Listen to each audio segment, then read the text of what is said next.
నమస్తే 3T TV news కి స్వాగతం.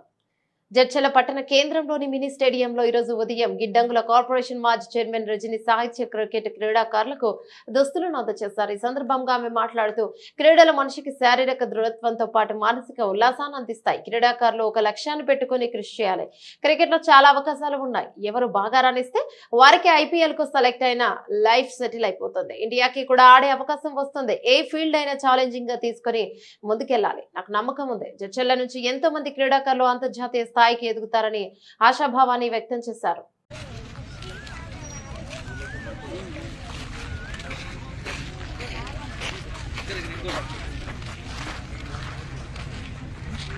మేడం గారికి స్వాగతం.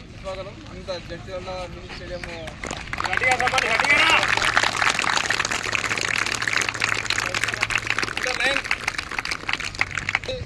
ఒకసారి మంచిగా మిమ్మల్ని ఆశీర్వదించడం వచ్చారు ఇక్కడ. సో రామరెడ్డి సారు మనను కంప్లీట్ చేశారు. Sir thank you sir. మీకు కూడా సో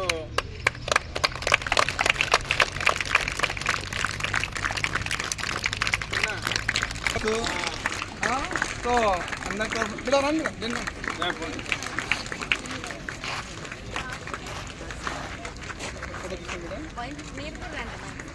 వెల్కమ్.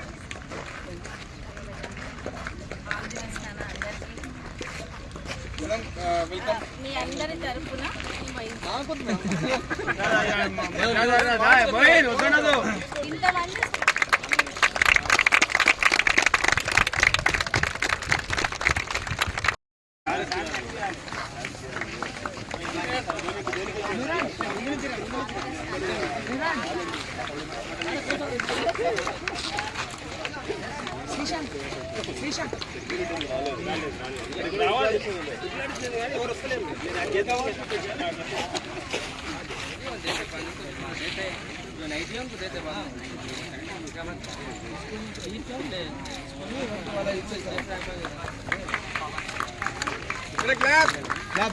గట్టిగా రావాలి.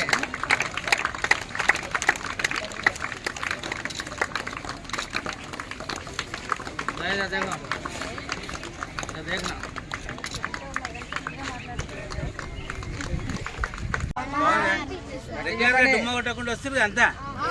మీరు రెగ్యులర్ గా వస్తే మోయిన్ సార్ మీకు మంచిగా కోచింగ్ ఇస్తున్నాడు. మీరు నెక్స్ట్ 4 years 5 years లో IPL ఆడాలి మీరంతా. మేడం రజనీ సాహిత్య గారు హైదరాబాద్ నుంచి వచ్చారు మీకు ఏమంటారు ఆశీర్వాదం ఇవ్వడానికి. మేడం గారు కూడా Guinness book holder, Guinness book లెక్కింది మేడం కూడా. మీరు కూడా మంచిగా ఆడి స్పోర్ట్స్కు మోయిన్ సార్కు మంచి పేరు లేండి.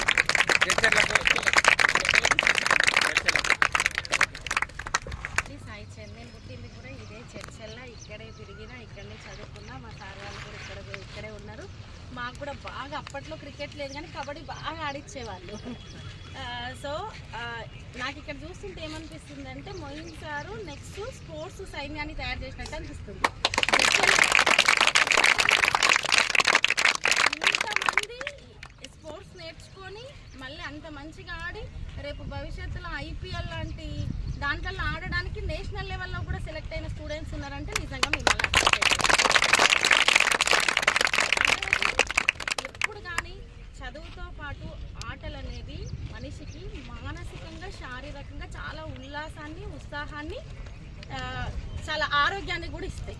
అందరూ అంటారు ఇంటికి వెళ్ళంగానే అమ్మ వాళ్ళు అంటారు, ఇంకొకరు ఏం చెప్తారంటే చదువుకోండి.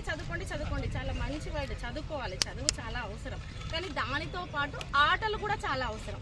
అంటే ఆట ఆడుకోండి అంటే ఈ మధ్య ఏమవుతుందంటే టక్కున పోతారు, మొబైల్ ఫోన్ పట్టుకుంటారు, మొబైల్ ఫోన్లో ఆట ఆడుతున్నారు చాలామంది. అందరిని అనట్లేదు కానీ అది కాదు ఆటలు అంటే ఇలా క్రికెట్ ఇటువంటి గేమ్స్ అన్నీ ఫిజికల్గా యాక్టివ్గా ఉండే గేమ్స్ని సెలెక్ట్ చేసుకోవడం అనేది ఇప్పట్లో చాలా రేర్గా ఉంటుర్రు. అది మీరు సెలెక్ట్ చేసుకోవడం, మీ పేరెంట్స్ ఇది పంపించడం, మీ పేరెంట్స్ని అప్రిషియేట్ చేయాలి. మీరు మిమ్మల్ని ఒక్కొక్కరిని ఇట్లా టచ్ చేస్తుంటే చెమటలు గారిపోతున్నాయి నేను చూస్తున్నాను అది ఇచ్చేటప్పుడు. అంటే మార్నింగ్ వచ్చి అంత కష్టపడి మీరు ఆడి మళ్ళీ మీ సార్ వాళ్ళు కూడా అంత మార్నింగ్ వచ్చి మీకు ట్రైనింగ్ ఇచ్చి, అంటే ఇదేమో మామూలు విషయం ఏం కాదు, ఈరోజు వచ్చి ఒక్కరోజు కూర్చొని మాట్లాడుకున్నంత సింపుల్ విషయం కాదు. కాబట్టి చాలా టఫ్గా, చాలా ఛాలెంజింగ్గా తీసుకొని మీ సార్ వాళ్ళు మీకు నేర్పిస్తారు. మీరు అంతే ఛాలెంజింగ్గా తీసుకొని ఈ ఫీల్డ్ అని కాదు, ఏ ఫీల్డ్లో అడుగుపెట్టినా చాలా ఛాలెంజింగ్గా తీసుకొని ముందుకెళ్ళాలి. నాకు నమ్మకం ఉంది, ఇక్కడ నుంచి ఎంతో కొంతమంది ఖచ్చితంగా సెలెక్ట్ అవుతారు. మీరు కొంత పీరియడ్ తర్వాత అనుకుంటారు, ఈ గ్రౌండ్లో నేను నేర్చుకున్నా, ఫస్ట్ నేను క్రికెట్ బ్యాట్ పట్టుకుంది మా మోయిన్ సార్ ఇలా పట్టుకోవాలని నేర్పించారు అని మీరు ఒక 10 ఇయర్స్ తర్వాత, ఒక 15 ఇయర్స్ తర్వాత మీరు కూడా ఎక్కడో చోట ఒక ఇంటర్వ్యూలో కావచ్చు, ఇంకెక్కడో చెప్పాలని, అటువంటి పొజిషన్లు ఉండాలని నేను చాలా మనస్ఫూర్తిగా కోరుకుంటున్నాను.